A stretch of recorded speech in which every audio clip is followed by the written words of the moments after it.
வணக்கம் பிரியமானவர்களே. யூனிவர்சல் ஆலயம் தேவனுடைய ராஜ்யத்தின் கவலைப்படுவதை நிறுத்துங்கள் இந்த நிகழ்ச்சிக்கு உங்களை வரவேற்கிறேன். என்னாகமம் என்கிற புஸ்தகத்திலே தேவன் தெளிவாக இடத்தில் பேசியிருக்கிறார். இஸ்ரவேல் ஜனங்கள் எகிப்தினுடைய அடிமைத்தனமான வாழ்க்கையிலிருந்து விடுதலையாக்கப்பட்டு அவர்கள் தேவனாலே வழிநடத்தப்பட்டு கொண்டிருந்த அந்த சமயத்திலே தேவன் அவர்களுக்கான ஆகாரத்தை இடத்தில் கொடுத்த பொழுதிலும் என தேவன் வானத்தினுடைய மன்னாவை அவர்களுக்காக இடத்தில் கொடுத்திருந்தார். யோசித்து பாருங்க, பரலோகத்திலே தேவ தூதர்கள் அவர்கள் புசிக்கிற அந்த உணவானதை தேவன் தன்னுடைய ஜனங்களுக்கு இந்த இடத்தில் கொடுத்திருந்தார். ஒவ்வொரு நாளும் அவர்களுக்கு வானத்தினுடைய மன்னா கொடுக்கப்பட்டது. ஆனால் ஒரு குறிப்பிட்ட நேரம் மக்கள் முணுமுணுத்தார்கள். எப்படியான முணுமுணுப்பு? அவர்களுக்கு இறைச்சி வேண்டும், ஆனா யார் இந்த இறைச்சி இந்த இடத்துல கொடுப்பார் என்று மக்கள் கேள்வியை நிமித்தம் முணுமுணுக்கிறவராய் இடத்தில் இருந்தார்கள். இந்த முணுமுணுப்பானது கர்த்தருடைய செவிகளுக்கு எட்டியது. இந்த முணுமுணுப்பு கர்த்தருடைய செவிகளுக்கு எட்டியது. தேவன் அவர்களுக்கு அப்படியாக இந்த வாக்களித்தார். ஒரு நாள் அல்ல, 2 நாள் அல்ல, 5 நாள் அல்ல, 10 நாள் அல்ல, மாதம் முழுவதும் நீங்கள் இந்த இறைச்சியை புசிப்பீர்கள். தேவன் அவர்களுக்கு இறைச்சியானதை இந்த கொடுத்தார். அப்படியாக தேவன் வாக்களித்த பொழுது மோசே ஒரு கேள்வியானது கேட்டார். தேவனே, இந்த எல்லா லட்சக்கணக்கான ஜனங்கள் இருக்கிற பட்சத்திலே இவர்களுக்கு ஆடுகளை இந்த மாடுகளை இந்த நாம் இந்த கொன்றாலும் கடற்களின் மச்சங்களை இந்த நாம் மொத்தமா இந்த பிடித்தாலும் இவர்களுக்கு போதுமானதா இந்த இருக்குமா என தேவன் 1 நாள், 2 நாள், 5 நாள், 10 நாள் வாக்களிக்கல, மாதம் முழுவதும். யோசித்து பாருங்க, லட்சக்கணக்கான மக்கள் ஒரே இடத்திலே அவர்கள் இறைச்சியை இந்த திருப்தியாய் புசிக்கிறதுக்காய் இந்த வேண்டுமானால் எப்படியான சூழ்நிலை இந்த இருக்கும்? அந்த வார்த்தைக்கு, அந்த கேள்விக்கு தேவன் பதில் எப்படியா கொடுத்தார்? என்னுடைய கை குறுதலாயுதத்தில் இருக்கிறதா? நான் எதை வாக்களித்தீரோ அதை செய்வேனா? அது நடக்குமா நடக்காதா என்று நீ பார்ப்பாய். இதான் தேவன் மோசே கிட்ட சொன்னது. நீங்க யார் தேவன் நம்புகிறவரா இருக்கீங்களோ, தேவனுடைய வழிகளை இங்கத்தில் பின்பற்றுகிறவரா இருக்கீங்களோ, அவருடைய விருப்பத்தை நீங்கள் செயல்படுத்துகிறவரா இருக்கீங்களோ, தேவன் உதவி செய்கிறவரா இந்த இடத்துல இருக்கிறார். மக்களே, தேவன் உதவி செய்கிறவரா இந்த இடத்துல இருக்கிறார். என அவர் மாறாத தேவனாய் இருக்கிற காரணத்தினாலே. எனவே இந்த நபர் தன்னுடைய பழைய வாழ்க்கையில் எப்படியான ஒருவராய் இருந்தார்? தன்னுடைய சரீரத்துக்குள்ளாக, தன்னுடைய ஆவிக்குரிய வாழ்க்கைக்குள்ளாக இவர் எப்படியான ஒரு சூழ்நிலையை தனக்கு தானே உருவாக்கி கொண்டவராய் இருந்தார். ஆனா தேவன் இவரை எப்படி சுத்தமாக்கினார்? இவருக்கு தேவன் எப்படி அனுமதியானது கொடுத்தார்? இன்று தேவன் ஆலயத்தில் பலனாய் பயன்படுத்துகிற ஒரு நபராய் இவர் எப்படியாக மாறினார்? இந்த நபருடைய அருமையான வாழ்க்கை மாற்றத்தினுடைய சாட்சியை கவனியுங்கள். பிற்பாடு நான் உங்களோட இடத்தில் இணைந்திருப்பேன். மற்ற காரியங்களை உங்களோடு பகிர்ந்து கொள்ளும்படியாக சாட்சியை பாருங்கள். இப்போதே நான் ரொம்ப கோவப்படுவேன். நான் ரொம்ப கோவமா இருந்தேன். நான் என்னுடைய படுக்கைக்கு தூங்க போகும்போது தலைக்காணி கீழே எப்பவுமே கத்தியோடு தான் படுப்பேன். ஒருவேளை என் மாற்றான் தந்தை என்னை தாக்க முயற்சி செய்தா நான் கொலை செஞ்சிருவேன் அவரை. அந்த நேரங்கள்ல இதுதான் என்னுடைய யோசனை.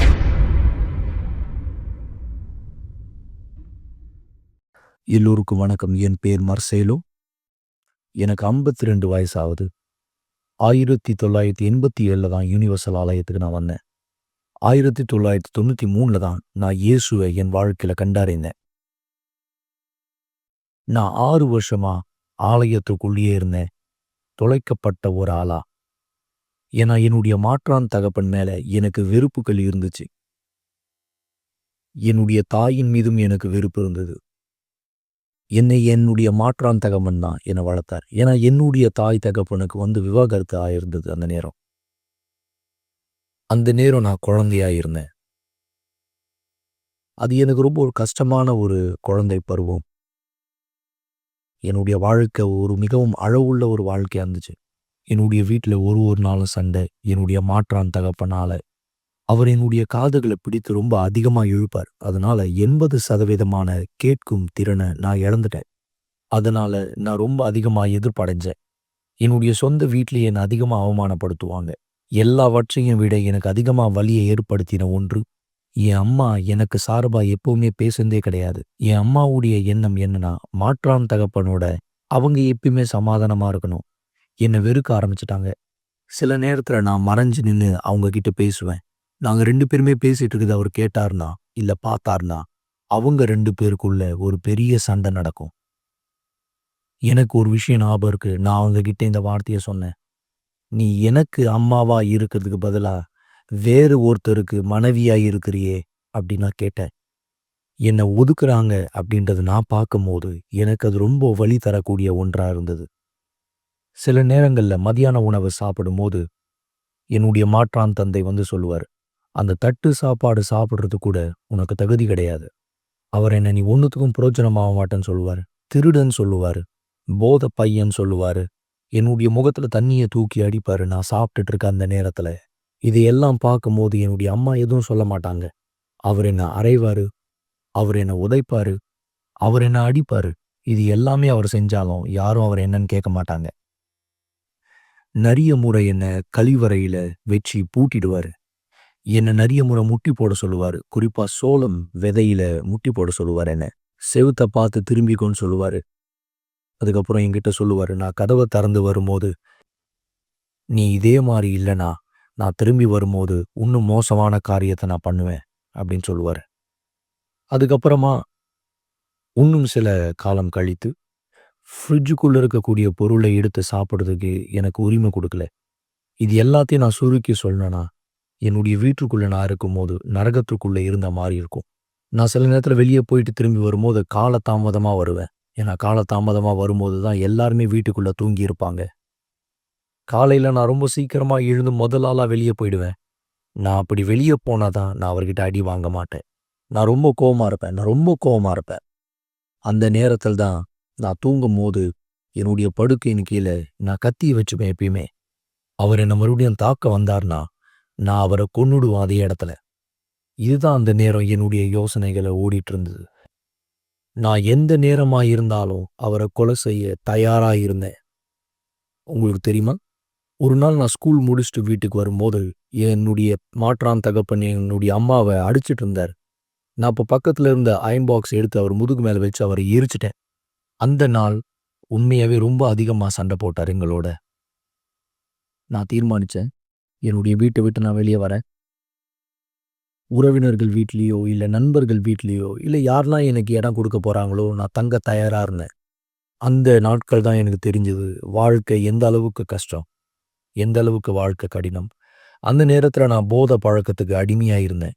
நான் கொக்கையின், மரிவானா, போதை இது எல்லாத்தையும் பயன்படுத்துவேன். இது எல்லாத்தையோட மோசமானது என்னன்னா, நான் மாந்திரிகம் செய்கிறவங்களோட போய் சேர்ந்தேன். நாங்கள் பேய்களோட ஒரு பொருத்தனை பண்ணேன். அந்த பொருத்தனையில் என்னுடைய கையை காலை அங்கங்கே கட் பண்ணியிருப்பாங்க. என்னுடைய நெஞ்சில், என்னுடைய முதுகு பின்னாடி, என்னுடைய தலையில் கூட. அதுக்கப்புறமா என்னுடைய 18 வயசில் நான் ஆர்மியில் சேர்ந்தேன். இது தொடங்கி என்னுடைய வாழ்க்கை நிலை வந்து மோசமாச்சு. நான் மன அழுத்தமாச்சு. நான் என்ன நானே கொலை செய்யலாம்னு நினச்சேன். மன அழுத்தத்தினால, வெறுத்ததுனால என்னால் அதை கையாள முடியல, அதிகமாக இருந்தது. நான் தேவனை நம்பிட்டு இருந்தேன். தேவனுக்கு மகிமை. அந்த நேரத்தில் நான் தற்கொலை செய்ய தேவனை அனுமதிக்கல. அந்த தருணத்தில் தான் நான் யூனிவர்சல் ஆலயத்தை குறித்து கேள்விப்பட்டேன். அங்கே நான் போயிட்டு இருக்கும்போது அங்கே இருக்கக்கூடிய பிஷப் ரெனாட்டோ மதுரு அவர் என்னுடைய அப்பா மாதிரி என்னை பார்த்து கொண்டார். கண்டிப்பாக என்னால் அவரை மறக்க முடியாது. என்னால் முடியாது. என்னை பார்த்து கொண்டார் ஒரு தந்தையை மாதிரி. எனக்கு தாய் தகப்பனுடைய அன்பு பாசம்னா என்னன்னு தெரியாது. ஆனால் இது எல்லாத்தையும் அவர் எனக்கு காமிச்சார். அப்போ நான் ஆலயத்திலிருந்து கொஞ்ச நாட்கள் இருந்தது. ஆலயத்தில் கொஞ்ச நாள் இருந்த பிற்பாடு கூட எனக்கு கோவம் வந்தது. இவர் மேலே கோவம் வந்தது. ஏன்னா இவர் அங்கே மன்னிப்பை பற்றி பேசுவார், மனம் திரும்புதலை பற்றி பேசுவார் போதிக்கும் போது. நான் ஏற்றுக்கிற மாதிரி ஆமேன்னு சொல்லுவேன். ஆனால் என் மனசுக்குள்ள ஒரு கேள்வி இருக்கும், வேற எதுவுமே இவர்கிட்டே இல்லையா போதிக்க? உண்மையாக இவருக்கு போதிக்க வேற எதுவுமே இல்லையா? என்னுடைய சூழ்நிலை மட்டும்தான் இவர் தெரியுமா? வேற எதுவுமே போதிக்க கிடையாதா இவர்கிட்ட? எல்லா நாளும் அதே வார்த்தை. எனக்கு தெரியும் பரிசுத்த ஆவி அந்த நேரம் இவரை பயன்படுத்திட்டு இருந்தார் ஏற்கனவே எனக்கு உதவி செய்ய. ஒரு நாள் நான் போதை வந்து ரொம்ப அதிகமாக போட்டுட்டேன். போதையில் தான் இருந்தேன். அவர் என்கிட்ட வந்தார். அவர் என்கிட்ட வந்து சொன்னார், ஏய் தம்பி, போதை அதிகமாக போட்டிருக்கல? நான் சொன்னேன், ஆமாம். அப்போது அவர் கேட்டார், உனக்கு பசி எடுக்குதா? இதுதான் அவருடைய கேள்வி. ஆமாம், எனக்கு பசி எடுக்குதுன்னு சொன்னேன். அப்போ அவருடைய மனைவியை கூப்பிட்டார். மனைவி வந்தாங்க, எனக்கு சாப்பாடு செஞ்சு கொடுத்தாங்க. இது வெறும் ஒரு நாள் மட்டும் நடந்தது கிடையாது, பல நாட்கள் இந்த மாதிரி எனக்கு நடந்தது. அவருக்கு தைரியம் இருந்தது என்கிட்ட பேச. இது வரைக்கும் யாருமே எனக்கு கற்றுக் கொடுக்காத விஷயங்கள், காரியங்கள் எல்லாமே அவர் பேசி எனக்கு கற்றுக் கொடுத்தார். நான் நம்புகிறேன் அப்பொழுது நான் இருந்த நிலைமை, எனக்கு இருந்த கெட்ட பழக்கம், இது எல்லாத்தையும் வச்சு பார்க்கும்போது அந்த அந்த போதகருக்கு என்னுடைய ஆத்துமா மீது அன்பு இருந்தது. நான் அந்த நேரம் அவங்க மேல கோவப்படுவேன். ஆனா வீட்டுக்கு திரும்பி வரும்போது அவங்க பேசின ஒரு வார்த்தையும் என்னுடைய யோசனைக்குள்ள சுத்தி ஆணியை வச்சு அடிச்சுக்கிட்டே இருந்தா எப்படி இருக்குமோ அந்த மாரி இருக்கும். அந்த 6 வருஷம் காலத்துல நான் 4 முறை ஆலயத்த விட்டு வெளிய வந்துட்டேன். 2 முறை பெண்கள்னால வெளிய வந்தேன். 1 முறை நான் போதை பழக்கத்தினால வெளிய வந்தேன். கடைசியா நான் வெளிய வந்த முறை வந்து அமானுஷ்ய விஷயத்தினால நான் என்னை ஈடுபடுத்தினதுனால நான் ஆலயத்த விட்டு வெளிய வந்துட்டேன். நான் சிறைச்சாலைக்கு போயிருக்கேன். போதை பழக்கத்தினால, திருட்டுனால என்னுடைய மாற்றான் தகப்பன் என்ன சொல்லி என்ன கூப்பிடுவாரோ, அதே போல நான் மாறிட்டேன். விடுதலைக்கான ஜெபத்துல நான் இருக்கும்போது, அந்த ஜெபத்துல எனக்கு தல சுத்துற மாரி இருக்கும். ஆனா நான் எந்த அசிஸ்டன்ட்டையும் என் தல மேல கை வச்சு ஜெபிக்க நான் அனுமதி குடுத்ததில்ல. நான் ரொம்ப பெருமையா இருந்தேன். என் தல மேல கை வச்சு ஜெபிக்க நான் யாருக்கும் அனுமதி குடுக்கல. என்னால ஞாபகம் இருக்கு ஒரு நாள் பிஷப் வந்து கூட்டம் எடுத்துட்டு இருந்தாரு. அப்ப எல்லோரையும் பிஷப் முன்னாடி வர சொன்னார். யார் விடுதலையை பெற விரும்புறீங்களோ, நீங்க முன்னாடி வாங்கன்னு சொல்லி பிஷப் கூப்பிட்டாரு. நான் முன்னாடி போனேன். ஏன்னா, அப்படிப்பட்ட வாழ்க்கை நான் வாழக்கூடாதுன்னு நான் நெனச்சேன். தீர்மானம் எடுத்து முன்னாடி போனேன். நான் அந்த நேரம் அசுத்தத்தினால வெளிப்பட்டேன். அதுதான் முதலும் கடைசியான நேரம் நான் அசுத்தத்தினால வெளிப்பட்டது. நான் எனக்குள்ள நான் சொல்லிக்கிட்டேன். நான் இனிமேலும் ஆலயத்த விட்டு வெளிய போம்போதும், அசுத்தத்தினால வெளிப்பட்ட ஒரு நபரா வெளிய போமாட்டேன். இல்ல இது முடிந்தது. ஒரு ஞாயிற்றுக்கிழமை, அது தந்தையின் நாளா இருந்தது. அந்த நாள்ல வந்து திருவிருந்து குடுக்கப்பட்டது அந்த நாள். எனக்கு நல்லா நினைவு இருக்கு. அந்த நாள் நான் தீர்மானித்தேன். தேவனுக்காக என் வாழ்க்கை குடுப்பேன். தண்ணீர்ல ஞானஸ்நானம் எடுக்க தீர்மானித்தேன். அந்த நாள் என்னுடைய கடந்த வாழ்க்கை எல்லாத்தையும் நான் விட்டுட்டேன். நான் அந்த நேரங்கள்ல ஏற்கனவே என் வீட்ட விட்டு நான் தனியா தான் வாழ்ந்துட்டு இருந்தேன். ஆனாலும் நான் தீர்மானம் எடுத்தேன். நான் அவங்க வீட்டுக்கு போனேன். போய் அவங்க முன்னாடி, என் தாய் முன்னாடி, என் மாற்றான் தகப்பன் முன்னாடி நான் மன்னிப்பு கேட்டேன். அந்த நேரம் என்னுடைய அம்மா ரொம்ப சந்தோஷமா இருந்தாங்க. நான் கிட்டத்தட்ட 3, 4 வருஷம் இல்ல அதுக்கு மேல அதிகமா. ரொம்ப வருஷம் கழிச்சு அவங்கள போய் பார்க்க போனேன். நான் அவங்க கிட்ட "எங்க அப்பா?" அப்படின்னு கேட்கும்போது, அவங்க ரொம்ப பயந்தாங்க அத சொல்றதுக்கு கூட. அவங்க என்ன நெனச்சாங்கன்னா, நான் அங்க வந்ததுக்கான காரணம், அவர் ஏதாவது செய்ய போறேன் அப்படின்றதுக்காக நெனச்சாங்க. அதனால அவங்க என்கிட்ட சொல்லல. கற்பனை பண்ணி பாருங்க. 3 வருஷம் நான் அவங்கள விட்டு தூரமா இருந்தேன். என்கிட்ட கெஞ்சி கேட்டுக்கினாங்க, "இங்கேருந்து போயிடு நீ" அப்படின்னு சொன்னாங்க. ஆனா நான் அங்கருந்து நேரடியா அவருடைய படுக்கை அறைக்கு போயி, அவர அங்க பார்த்து அங்க சொன்னேன், "அப்பா, என்ன மன்னிச்சிருங்க. நான் உங்கள மன்னிச்சுர்றேன்." அந்த நேரம் தந்தையின் தினம்ன்றதுனால நான் அவருக்கு வாழ்த்துக்கள் கூட செஞ்சேன். எனக்கு நல்லா ஞாபகம் இருக்கு. அதுக்கப்புறமா நான் அவர்கிட்ட கேட்டேன், "உங்களுடைய மன்னிப்புக்காக என்ன மன்னிச்சிருங்க. என்ன மன்னிச்சிருங்க. எனக்கு தெரியும், நீங்க எதிர்பார்த்த பையனா நான் இல்ல." அவருக்கு சொல்ல வார்த்தையே இல்ல. அவர் என் கைய குலுக்குனாரு. நான் அங்கருந்து போயிட்டேன். என் மனசாட்சி சமாதானத்தோட நான் அந்த இடத்த விட்டு வந்துட்டேன். அதுக்கப்புறமா என்ன ஆச்சுன்னா, 6 வருஷமா என்ன நடக்கலையோ, 11 மாசத்துல நடந்துச்சு. என்னுடைய விடுதலைய நான் பெற்றுக்கொண்டேன் முழுமையா. நான் பரிசுத்த ஆவிய பெற்றுக்கொண்டேன். அப்போ என்ன ஆலயத்துல துணையாளரா அழைத்தாங்க. நான் துணையாளரா மாறினேன். அந்த நாள் எனக்கு நல்லா ஞாபகம் இருக்கு. நான் பரிசுத்த ஆவியால ஞானஸ்நானம் பெறப்பட்டது. எனக்கு ரொம்ப அருமையான ஒரு நாள். எனக்கு எப்போ, எங்க நடந்தது, நான் எங்க உக்காந்துட்டு இருந்தேன், இது எல்லாமே எனக்கு தெரியும். அது புதன்கிழமை. சில பேரு சாட்சி குடுக்கும்போது ஞாயித்துக்கிழமை பெற்றதா சொல்லுவாங்க. ஆனா எனக்கு அது வித்தியாசமா நடந்தது. எனக்கு நடந்தது புதன்கிழமை 7 மணி கூட்டத்துல நடந்தது. பிஷப் மசீதர் தான் அந்த கூட்டத்த எடுத்துட்டு இருந்தார். அவர் அந்த நேரம் ஒரு பாட்டு பாடினார். நான் தேடுவேன் ஆவி என்னும் கடலில். இது எனக்கு மிகவும் புடிச்ச ஒரு பாடல். மிகவும் புடிச்ச ஒரு பாடல். அதன் பிற்பாடு நான் பீடத்து மேல ஊழியம் செய்ய அழைக்கப்பட்டேன். நான் சென்றேன். 10 வருஷம் கழிச்ச பிற்பாடு நான் அமெரிக்கால ஊழியம் செய்துட்டு இருந்தேன். ஈப்பாவு சிட்டி, டெக்சாஸ்ல இருக்கிற சிட்டில. நான் அப்போ போதகரா இருந்தேன். எனக்கு ஒரு ஃபோன் கால் வந்தது. அந்த ஃபோன் கால்ல என்னுடைய அப்பா பேசினாரு. என் அப்பா சொன்னாரு, இந்த மாதிரி, "மகனே, இது ரொம்ப வேடிக்கையான ஒண்ணு. இதுவரைக்கும் என்னுடைய அப்பா என் வாழ்க்கையில என் மகனேன்னு சொன்னதே கிடையாது என்ன பார்த்து. என்னுடைய வாழ்க்கையில ஒரே ஒரு வருத்தம் ஒண்ணு இருக்கு. நான் உன்னை ரொம்ப மோசமா நடத்தினேன், எனக்கு தெரியும். நான் செஞ்ச எல்லாத்துக்காகவும் என்னை மன்னிச்சிரியான்னு கேட்டாரு. அந்த நேரம் நான் அவரை ஏற்றுக்கொண்டேன், மன்னிச்சேன். எனக்கு நல்லா ஞாபகம் இருக்கு. இப்போ வரைக்கும் கூட எனக்கும் அவருக்கும் ஒரு நல்ல ஒரு உறவு இருக்கு. எதுவுமே நடக்காத மாரி. எனக்குள்ள இனிமேல் அவர் வெறுப்பு இல்ல. அவர் மேலேயோ அல்லது வேற யார் மேலேயும் எனக்கு வெறுப்பு இல்ல. 30 வருஷமா என்னுடைய ஊழியத்தை செஞ்சுட்டு இருக்கேன். என்னுடைய வாழ்க்கையில மிக அற்புதமான வருடம்னா இதுதான். என் மனைவியோட இணைந்து நான் செஞ்சுட்டு இருக்கேன். என்னை பொறுத்த வரைக்கும் தேவனுக்கு ஊழியம் செய்வது எனக்கு ரொம்ப பிரியமான ஒன்று. உங்க எல்லார்கிட்டயும் நான் இதை சொல்றேன். எந்த அளவுக்கு தேவன் வல்லமை உள்ளவர், நீங்க எப்போ உங்களுடைய இருதயத்தை திறந்து உங்களை நீங்க அர்ப்பணிக்கிறீங்களோ அவருக்காக, உங்க முழுசா அர்ப்பணிக்கிறீங்களோ, அவர் வாக்குத்தத்தம் கொடுத்திருக்கார். உங்களுக்கு புதிய வாழ்க்கை தர்றதா. அவ்வளவுதான். கவலைப்படுவதை நிறுத்துங்கள் என்ற நிகழ்ச்சியை பார்த்து கொண்டிருப்பதற்கு மிக்க நன்றி. கூட்டம் முடிந்த பிற்பாடும் நீங்கள் எங்களை தொடர்பு கொள்ளலாம். மறந்து விடாதீர்கள், எங்களுடைய எண் 9346387738. நன்றி. நல்லது மக்களே, இந்த நபருடைய சாட்சி உங்களுக்கு மிக தெளிவாக இந்த இடத்துல புரிந்திருக்கும். தன்னுடைய சொந்த தகப்பனாய் இந்த இடத்துல இருந்தவரே, சொந்த தகப்பன் சொல்லும்போது இவருக்கு இரண்டாவது தகப்பனாக இருந்த இவர் எப்படியாக இவரை இந்த இடத்துல நடத்தினார்? இவருடைய சூழ்நிலை எப்படியான ஒன்றா இந்த இடத்துல இருந்தது? இந்த உலகம் இன்னைக்கு எப்படியாதான் நடந்துட்டு இருக்கு? இந்த உலகத்தினுடைய வழிகள், இந்த உலகத்தினுடைய செயல்கள் இன்று அப்படியான ஒன்றாக இந்த இடத்துல இருக்கு. ஒருவரை ஒருவர் வெறுக்கக்கூடியவராய், பழிவாங்க நினைக்கிறவராய், அவர்களை கொலை செய்ய இந்த இடத்துல விரும்புகிறவராய் கூட. ஆனா இவர் ஒரு குறிப்பிட்ட சூழ்நிலை, தேவன் இவருக்கு இந்த கொடுத்த அந்த வாய்ப்பானதை புரிந்து கொண்ட பொழுது, நான் என் இருதயத்தில் அப்படியான அழுக்கை சுமக்கக்கூடாது, அந்த அழுக்கானதை வெளியே எடுத்து போட வேண்டும், அந்த தீர்மானத்தை இவர் எடுத்த பொழுது தேவன் இவருடைய இருதயத்தை சுத்திகரித்தார். இதான் சரியான வார்த்தை. அந்த இருதயமானதை தேவனிடத்துல மாற்றினார். அவர் உதவியானதை செய்தார். தேவன் முழுமையாக இந்த நபருடைய வாழ்க்கையினுடைய பதிலை பெற்றுக்கொள்வதற்காக தேவனிடத்தில் உதவி செய்தார்.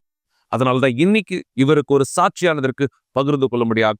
இந்த நபருடைய சாட்சியின் வரிசையிலே உங்களோடு சேர்ந்து நான் ஜெபிப்பதற்கு முன்பாக தேவன் உங்களுக்கும் அவருடைய பரிசுத்த ஆவியானவரை இடத்தில் கொடுப்பதற்காக, என இந்த சாட்சியிலே எல்லோருடைய சாட்சியிலும் நீங்க தெளிவா பார்க்கறதுன்னு தேவனுடைய விடுதலை மட்டுமல்ல, இந்த விடுதலைக்கு பாடு அவர்கள் பரிசுத்தாவினால் முத்திரையும் பெற்றார்கள்.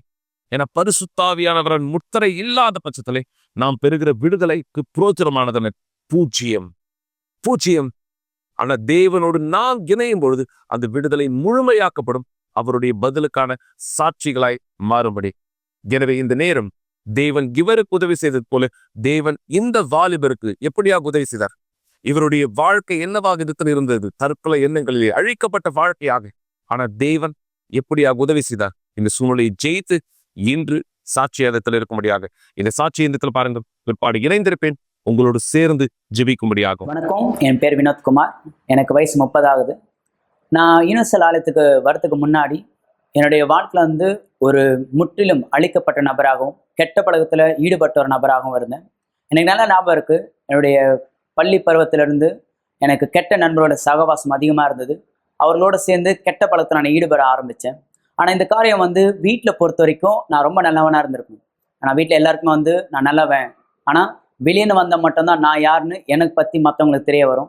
என் நண்பரோட நான் ஒன்றிணைந்து இந்த குடிப்பழத்துக்கு அடிமையாக இருந்தேன், புகைப்படத்துக்கு அடிமையாக இருந்தேன். ஆனால் இந்த எந்த ஒரு விஷயமும் சரி என் வீட்டில் நானும் சொல்லிக்க மாட்டேன். அந்த விஷயம் தெரியாத அளவுக்கு நான் அந்தளவுக்கு ஜாக்கிரதையாக இந்த தவறு செஞ்சுட்டு இருந்தேன். மேலும் அதிகமாக பொய் பேசக்கூடிய ஒரு நபராகவும் இருந்தேன். நாட்கள் கடந்த பிற்பாடு என்னுடைய அன்பின் வாழ்க்கையில் ஒரு முறிவு ஏற்பட்டது. ஸோ அந்த தினமானது எனக்கு நல்லா ஞாபகம் இருக்குது. நான் நல்லா குடிச்சிட்டு பைக்கில் நான் ட்ராவல் பண்ணிட்டு இருக்கும்போது நான் யோசித்தேன், இதுக்கப்புறம் நான் வாழணும், இதோட என்னுடைய வாழ்க்கை நான் முடிச்சிக்கலாம்னு சொல்லி ஒரு முடிவுக்கு வந்தேன். எனக்கு எதிர்ப்புறத்தில் சொல்லணும்னா ஒரு லாரி ஒன்று ரொம்ப ஸ்பீடாக வந்துச்சு. என்னுடைய சிந்தனையில் ஒரு எண்ணமானது வந்துச்சு, நம்ம ஏன் இன்னும் வாழணும், இல்லை நீ அந்த வண்டி கீழே விழுந்துரு, அந்த லாரி கீழே விழுந்துரு, இறந்துரு, இதுக்கப்புறம் நீ ஏன் உயிரோடு இருக்கன்ற மாதிரி அந்த சிந்தனை வந்துச்சு. நான் உண்மையாக சொல்லணும்னா அந்த நேரம் நான் தற்கொலைக்கு ஈடுபடுத்தேன். நான் அந்த இடத்துல கீழே விழுந்துட்டேன். ஆனால் சொல்லணும்னா ஏறத்தாழ நூலிலையில் அந்த விபத்துல நான் தப்பிச்சுக்கிட்டேன். அது எப்படி நடந்துச்சுன்னு எனக்கு தெரியல. ஆனால் அந்த விபத்துக்கு பிற்பாடு தான் எனக்குள்ள அந்த எண்ணமே வந்துச்சு, ஏன் நான் திடீர்னு இந்த மாதிரி பண்ணேன்னு சொல்கிற மாதிரி ஒரு எண்ணம் வந்துச்சு. பிற்பாடு மருத்துவமனைக்கு என்னை கொண்டு போனாங்க. ஆனால் இது எல்லா காரியமும் சரி, வீட்லேயும் சரி, என் நண்பர் மத்தியிலையும் நான் சொன்னது என்னன்னா, இது ஒரு விபத்து தான் நடந்துச்சு, ஆனால் இந்த மாதிரி நான் தற்கொலை செஞ்சுக்கிட்டேன்ற ஒரு விஷயத்த நான் யார் கூடவும் நான் பகிர்ந்து கொள்ளலை. பிற்பாடு நாட்கள் கடந்து போக போக போக இரவுல என்னால் சரியா தூங்காத ஒரு நபராக இருந்தேன். கெட்ட கனவுகள் வரா மாதிரியும், மேலும் என்னால் தூங்க முடியாத ஒரு நபராக இருக்கும்போது நான் என்னுடைய தாயத்தில் போய் சொல்லிட்டு இருப்பேன், என்னால் தூங்க முடியலமான்னு. ஆனால் ஜெபிச்சுட்டு தூங்குன்னு சொல்லுவாங்க தவிர, ஆனால் அவங்களுக்கு பொறுத்த வரைக்கும் நான் ஜெபிச்சுட்டு தூங்கணுன்னுவாங்க. ஆனால் நான் தூங்குறமா நடிச்சுட்டு தான் இருந்தேன் தவிர, நான் உண்மையாக சொல்லணும்னா தூங்கவே இல்லை. நாட்கள் போன பிற்பாடு எனக்கு வாலிபர் குழுல இருந்து எனக்கு ஒரு அழைப்பானது கிடைச்சது. அவங்க வந்திருந்தாங்க. வந்து இந்த மாதிரி வாங்க, உங்களுக்கான ஒரு மாபெரும் வாய்ப்பு, இதாவது வாழ்க்கை வாழ்வதற்கு வாலிப குழுல இருந்து எனக்கான ஒரு அழைப்பானது கிடைச்சிச்சு. நான் அந்த அழைப்பை நான் ஏற்றுக்கொண்டேன். அந்த நேரம் அவர் சொன்ன அந்த வார்த்தை, அந்த ஊழியக்காரர் சொன்ன வார்த்தை எனக்குள்ள, அந்த சிந்தனைக்குள்ளாக அந்த வார்த்தை எனது எண்ணப்பட்டது. அந்த வார்த்தை எனக்குள்ளாக வரும்போது நான் யோசிச்சேன், ஓகே நம்ம போய் பார்ப்போமே, என்னதான் நடக்குதுன்னு பார்ப்போம் சொல்ற மாதிரி எனக்குள்ள அந்த எண்ணம் வந்துச்சு. வாழ்க்கை வாழ்வதற்கே இந்த ஒரு வார்த்தை என்னை முற்றிலும் மாறிடுச்சு. ஓகே நான் போய் பார்க்கலாம்னு சொல்ற மாதிரி நான் போனேன். அந்த வாலிப குழுவை நான் கலந்து கொண்டேன். அங்க போதர் எனக்கு எல்லா காரியத்தையும் கற்றுக் கொடுத்தார்.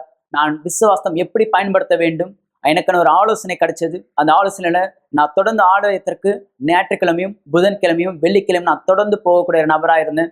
தேவனுக்கு ரொம்ப நெருக்கமா போகும்படியாக அநேக காரியங்கள், ஊழியம் செய்யறதிலும் சரி, தேவனுக்கு உண்மை தன்மையா இருக்கிறதிலும், எல்லா காரியத்திலையும் சரி, நான் தேவனுக்கு ரொம்ப நெருக்கமா போகணும்னு விரும்பினேன். பிற்பாடு நான் போகிற இடத்துல என்னுடைய எல்லா காரியத்தையும் நான் பகிர்ந்து கொண்டேன்.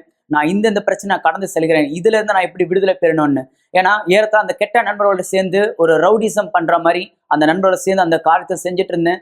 சில நபர்கள் நான் கொலை செய்யறது கூட தீட்டுற அளவுக்கு என்னுடைய வாழ்க்கை அந்த அளவுக்கு நான் அந்த அளவுக்கு கொண்டு போனேன். சிலர் வந்து நான் கொலை செய்யற அளவுக்கு என்னுடைய சிந்தனை எனது தீட்டப்பட்டதா இருந்தது. பிற்பா நான் கத்துக்கினேன் இது எல்லாமே தவறு. ஏன்னா அன்னைக்கு அந்த ஆலோசகர் எனக்கு கொடுத்த ஆலோசனையானது என்னன்னா, அந்த ஆலோசகர் அன்னைக்கு எனக்கு கொடுத்த ஆலோசனை என்னவென்றால், இல்ல நீ செய்யறது முற்றிலும் தவறு, இது எதிர்மறையானது, உன்னுடைய வாழ்க்கை நீ வாழ்வதற்காக தான் இருக்கணும்னு சொல்லியிருந்தாரு. அப்போ எனக்குள்ளாகவும் என் சிந்தனைக்குள்ளாக இருந்த அந்த பாரம் எல்லாமே, அந்த சுமை என்னை விட்டு ஏதோ ஒரு காரியம் என்னை விட்டு வெளியே போயிடுச்சுன்ற மாதிரி நான் உணர்ந்தேன். பிற்பாடு ஆலயத்தில் தொடர்ந்து நான் விசுவாசத்துல தொடர்ந்து போயிட்டே இருக்கும்போது தானியேல் உபவாசம் என்ற நிகழ்ச்சி துவங்கியது. அதுல உண்மையாகவே இந்த 21 நாள் என்னை நான் முற்றிலும் கொடுக்க நான் முடிவு பண்ணேன். ஏன்னா பரிசுத்தாவி எந்த அளவுக்கு முக்கியம் என்பதை நான் தெரிஞ்சுக்கிட்டேன். ஏன்னா ரட்சிப்பு அந்த அளவுக்கு நமக்குள்ள இருக்க வேண்டும். இந்த 21 நாளும் நான் தேவனோட ஒரு பொருத்தனை செஞ்சேன். இந்த 21வது நாள் முடிவுக்குள்ளாக நான் உன்னுடைய ஆவி பெற்றுக்கொள்ள வேண்டும் என்று. அதனால என்னுடைய வாழ்க்கை நான் 100% தியாகமா நான் தேவனுக்காக கொடுத்தேன். பிற்பாடு அவருடைய ஆவியை தேட ஆரம்பிச்சேன். அதிகமா ஊழிய பணி செய்யறதிலும் சரி, அதிகமா ஜெபிப்பதிலும், அதிகமா வேத வாக்கியம் படிப்பதிலும் சரி, நான் முழுவதுமா நான் கொடுத்தேன். 21வது நாள் இரவு எனக்கு நல்லா ஞாபகம் இருக்கு. அந்த நாள் வெள்ளிக்கிழமை இரவு ஜெப கூட்டத்தில் நான் பரிசுத்தாவி பெற்றுக்கொண்டேன். பரிசுத்தாவி பெற்றுக்கொண்ட அந்த அனுபவமானது, அந்த நாள், அந்த நேரம், அந்த வார்த்தையினால் சொல்ல கூட முடியாத அளவுக்கு அந்த அளவுக்கு சந்தோஷமா இருந்தது. அந்த நாள் என்னுடைய வாழ்க்கையில இருக்கிற சிறந்த நாள் இது ஒண்ணுதான். ஏறத்தாழ எனக்கு ஒரு பிறந்த நாள் வர நாளா இருந்தாலும் சரி, ஒரு நல்ல காரியம் வீட்டில் நடந்தாலும் எந்த அளவுக்கு சந்தோஷப்படுறாங்களோ அதோட இந்த காரியத்தினால ஈடுகட்டு சொல்லவும் முடியாது. ஏன்னா அது அந்த அளவுக்கு எனக்குள்ளாக ஒரு காரியமா இருந்தது. மேலும் என்னுடைய விசுவாசத்தில் நான் எப்படி இருக்கணும், அதே பிரகாரம் என்னுடைய விசுவாசம் பிரகாரம் தேவன் என்னை ஆசீர்வதித்திருக்கிறார். என்னுடைய திருமண வாழ்க்கை பீடத்தின் மீதாக ஆசீர்வாதமா இருக்கிறது. இப்ப சொன்னா என்னுடைய முழு வாழ்க்கையும் சந்தோஷமாவும் இருக்கு, திருமண வாழ்க்கையும் ஆசீர்வாதமா இருக்கு.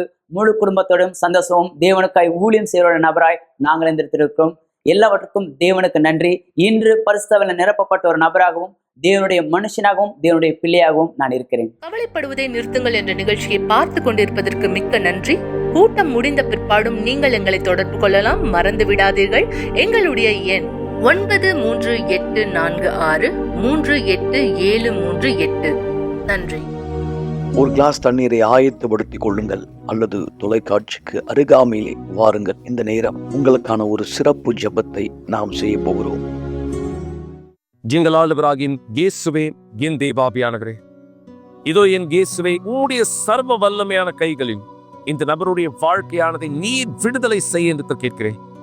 எதுவெல்லாம் இவருடைய வாழ்க்கையினுடைய பதிலை இந்த பெற முடியாதபடி தடுத்துக் கொண்டிருக்கிறதோ, எதுவெல்லாம் இவருடைய வாழ்க்கையை பாவத்திலும் அந்த அழுக்கிலும் வாழும்படியாக செய்து கொண்டிருக்கிறதோ, இந்த தேவனை பரிசுத்தாவியானவரை குறித்து இவர் கேட்டும் அந்த ஆவியானவரை இன்னும் பெற்றுக்கொள்ள முடியாதபடி இவருடைய வாழ்க்கையை இந்த உலகத்தினுடைய அசுத்தங்கள் இன்னும் இந்த அழிக்கக்கூடியராய் வேலை செய்து கொண்டிருக்கிறதோ, எல்லா அசுத்தத்தினுடைய வேலை இந்த எரியட்டும். இந்த தேவன் இருதயம் சுத்தமாய் இந்த இருக்கிறவர்கள் பாக்கியவான்கள், அவர்கள் தேவனை உம்மை தரிசிப்பார்கள் என்று வார்த்தை சொல்கிறதே. இந்த நேரம் இவர்கள் உம்முடைய சத்தத்திற்கு செவி கொடுத்து உம்முடைய வழிகளுக்கு கீழ்ப்பணிந்து உம்முடைய விருப்பமானதை இவர்கள் செய்கிறவராய் தன் வாழ்க்கையை வைப்பார்கள். ஆனால் இந்த அழிக்கப்பட்ட பாவம் நிறைந்த அழுக்கான வாழ்க்கையை நீர் சுத்திகரித்து உம்முடைய விடுதலையும் ஆசீர்வாதமும் சாட்சியும் நிறைந்த வாழ்க்கையா இவருடைய வாழ்க்கையானது இந்த இடத்தில் மாற்றும் என் தேவன். இயேசுவின் தேவனை, இதோ இந்த சாபங்கள் உடைக்கப்படட்டும், இந்த இருளினுடைய வேலைகள் உடைக்கப்படட்டும். உன் பதிலானது இவருக்கும் இவரோடு சேர்ந்து இவருடைய வீட்டாருக்கும் வெளிப்படுத்தப்படட்டும். இந்த நாளை ஆசீர்வதிக்கிறேன், உம்முடைய கைகளில் ஒப்படைக்கிறேன். எங்கள் தேவனும் சர்வ வல்லவருமாய் இருக்கிற ஆண்டவராகிய இயேசு கிறிஸ்துவின் பெயராலே ஆமென். தேவன் உங்களுக்கு உதவி செய்யட்டும். பரிசுத்தாவியானவர் உங்களுக்கு உதவி செய்யட்டும். உங்களுடைய பலகீனங்களுடைய தோல்விகளை, உங்களுடைய அவமானங்களை எல்லாவற்றையும் இந்த இடத்தில் ஜெயிக்க மக்களை. எனவேதான் நாம் யூனிவர்சல் ஆலயத்தினுடைய வரலாற்றிலே ஒரு மிக முக்கியமான நோக்கத்தை இந்த தொடங்க போகிறோம். வருகின்ற ஞாயிற்றுக்கிழமை தொடங்கி எருசலேமினுடைய 7 திறக்கப்பட்ட வாசலின் ஆசீர்வாதங்களை நீங்கள் இந்த இடத்தில் பெற்றுக்கொள்ளும்படியாக. இதை தொடர்ந்து உங்களோட பேசுறதுக்கு முன்னாடி ஒரு சின்ன வீடியோ பாருங்க. பிஷப்புகள் எருசலேமுக்கு சென்ற பொழுது அங்கு அவர்கள் இந்த 7 வாசல்களை கடந்தார்கள். அந்த ஆசீர்வாதத்தை நீங்களும் பெற்றுக்கொள்ளும்படியாக இந்த வீடியோல சொல்லப்பட்ட காரியத்தை கவனிங்களுக்கு. நிச்சயமாய் பலமுறை நான் இங்க வந்திருக்கிறேன். நீயும் கூட எருசலேமுக்கு பல தடவை இந்த இடத்துல வந்திருக்கிறேன். ஒருபோது நாம் இப்படி செய்ததே கிடையாது. ஆமாம், நான் விசுவாசிக்கிறேன். ஏறத்தாழ 2 மணி நேரத்துக்கு மேலாக நாம் எருசலேமை சுற்றி வந்து கொண்டிருக்கிறோம். இங்கே ஒவ்வொரு வாசலாய் நாம் தாண்டி வந்து கொண்டிருக்கிறோம். இந்த விருப்பத்தை பரிசுத்தாவி தாமே வைக்கிறார் ஒரு நோக்கத்துக்காக. உண்மையிலேயே மூடப்பட்ட கதவுகளை திறக்கும்படியாய் யாரெல்லாம் விசுவாசிக்கிறார்களோ அவர்களுடைய வாழ்க்கையிலே. ஆமாம், ஒவ்வொரு வாசலுக்கும் ஒரு அர்த்தம் உண்டு, ஒவ்வொரு வாசலுக்கும் ஒரு நோக்கம் உண்டு. யாரெல்லாம் இந்த சிறப்பு நோக்கத்திலே கலந்து கொள்ள போகிறார்களோ அப்படியாக 7 வாசல்கள் என்ற இந்த சிறப்பு நோக்கத்திலே அவர்கள் தேவனோடு கூட மாபெரும் அனுபவத்தை பெறுவார்கள். காரணம், இது புதிதான ஒன்று, புதிதான ஒன்று. நாம் ஒருபோது முன்பு அப்படி செய்தது கிடையாது. புதிய காரியம், மாபெரும் காரியம் நம் வாழ்க்கையிலே நடைபெற போகிறது. அப்படியா நாம் இந்த வாசல்களை சுற்றி வருகிறோம். அதனாலே அதன் மூலமாய் அதனுடைய சாராம்சத்தை நாம் உடையவர்களாக இருக்கும்படியாக, அந்த நோக்கத்துக்காக நாம் வாசலிலே நிற்கும் பொழுது அந்த நோக்கத்துக்காக, அதனால தேவன் நம்மோடு பேசும்படியாய் இந்த நிகழ்ச்சியிலே கலந்து கொள்ள போகிற மக்களுடைய வாழ்க்கையிலே கர்த்தர் செயல்படும்படியாக விசுவாசத்தின் குரலுக்கு நாம் செவி சாய்க்கும் பொழுது மக்கள் கலந்து கொள்ள போகிற இந்த 8 ஞாயிற்றுக்கிழமைகள் திறந்த வாசல் என்ற இந்த நோக்கத்தில் 2025 உண்மையிலே திறந்த வாசலாய் இருக்கும். புதிதான காரியம், எப்பொழுதுமே புதிதான காரியம். தேவன் எப்பொழுதுமே புதிதான காரியங்களை கொண்டு வருகிறார். ஒருபோதும் முடிவடையாத ஊற்றை போல. ஏற்கனவே நாம் 6 வாசல்களை கடந்து வந்து விட்டோம். இப்பொழுது 7வது வாசலுக்கு நாம் சென்று கொண்டிருக்கிறோம். ஒவ்வொரு வாசலிலும் கர்த்தருடைய ஆவி செயல்பட்டதை நாங்கள் அப்படியாய் பார்த்தோம். ஆமாம் சார், நீங்கள் பார்க்கலாம். கர்த்தர் இந்த நோக்கத்தை உண்மையிலே ஆயத்தப்படுத்துகிறார் மாபெரும் காரியத்துக்காக. நம்முடைய வாழ்க்கையானது மூடப்பட்ட கதவுடைய ஒரு வாழ்க்கையாய் இருப்பதை ஏற்றுக்கொள்ளாத ஒருவர் இருப்பாரானால், மேலும் தரித்திரத்தால் ஆளப்படுவதை அது தேவன்தான். எனவேதான் அவர் இந்த புதிய காரியத்தை கொடுத்திருக்கிறார், நம்முடைய வாழ்க்கையிலே புதிதான ஒன்றை செய்யும்படியாக. ஆமென். மிக சரியாக மக்களே, நீங்க பார்த்த பிரகாரம் இந்த 8 ஞாயிற்றுக்கிழமைகள், இந்த 7 திறந்த வாசல்கள், மேலும் ஒரு வாசல் பூட்டப்பட்டதாய். இந்த வாசல் ஏன் பூட்டப்பட்டதா இருக்கு? இந்த வாரத்திலே நீங்கள் ஆலயங்களை எங்களோடு இணையும் பொழுது கூட்டங்களில் நீங்கள் கற்றுக்கொள்வீர்கள். எனவே இந்த 7 எருசலேமினுடைய ஆசீர்வாதமான கதவுகள் உங்களுடைய வாழ்க்கை மீது இந்த திறந்ததாய் அந்த வாசல்களுடைய ஆசீர்வாதங்களை நீங்கள் உங்கள் வாழ்க்கை மீது பெற்றுக்கொள்ளும்படியா எங்களோடு இந்த விசுவாசத்தினுடைய ஆவியிலே இணைந்தவராய் இருப்பதை நான் இந்த விரும்புகிறேன். வருகின்ற ஞாயிற்றுக்கிழமை தொடங்கி நாம் இந்த மிக சிறப்பான நோக்கத்தை துவங்குகிறோம். தேவன் உங்களுடைய வாழ்க்கையிலே அவருடைய திறந்த வாசல்களின் ஆசீர்வாதத்தை பெற்றுக்கொள்ளும்படியாக உங்களுக்கு பதிலை தருகிறவராகும். தேவன் உங்க வாழ்க்கை இந்த மாற்றுகிறவராகும். என்னுடைய வாழ்க்கையில பல கடினங்கள் இந்த இருக்கு, பல பிரச்சனைகள் இருக்கு. குறிப்பா இந்த ஞாயிற்றுக்கிழமை நான் கடந்து போகிற முதல் வாசல் யாழ் வாசல், ஜாஃபா. இதனுடைய அர்த்தமானது என்ன? எருசலேமிலே எந்த வர்த்தகமானது இந்த நடைபெற்றாலும் இந்த வாசல் தான் பிரதானமானதா இருக்கிறது. மக்கள் இந்த வாசலை கடந்துதான் அந்த வர்த்தகத்திற்கு இந்த தன்னை ஈடுபடுத்துகிறவராய் இந்த இருக்க வேண்டும். எனவே இந்த வாசலில் உங்களுடைய வியாபாரங்கள், உங்களுடைய பொருளாதாரங்கள், தேவனுடைய வழிகளில் உங்களுடைய செழிப்பானதை நீங்க பெற்றுக்கொள்ளும்படி எங்களோட இந்த ஞாயிற்றுக்கிழமை இணைந்திருங்கள். பல காரியத்தை கூட்டத்தில் நாம் பேச போகிறோம். தேவன் உங்களை ஆசீர்வதிக்க. எனவே உங்களை தயார்படுத்திக் கொள்ளுங்க. இந்த 7 திறந்த வாசல்களுடைய ஆசீர்வாதங்களை பெற்றுக்கொள்ளும்படியாக நாளை இதே விசுவாசம் சந்திக்கிறேன். தேவன் உங்களை ஆசீர்வதிப்பாராக. சென்று பாருங்கள் மக்களே.